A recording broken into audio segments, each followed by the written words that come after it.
2 கொரிந்தியர் 6-ம் அதிகாரம் 11.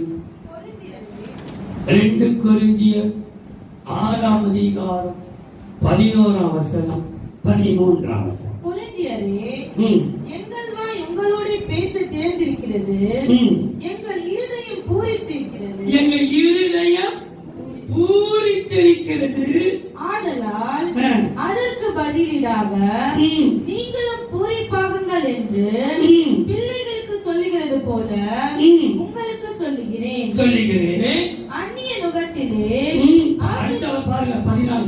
அந்நிய நுகத்திலே அவிசுவாசிகளுடன் பிணைக்கப்படாதிருப்பீர்களாக. விசுவாசத்தினால் உனக்கு ஒரு பூரிப்பு. விசுவாசமே உலகத்தை ஜெயிக்கிற ஜெயம்.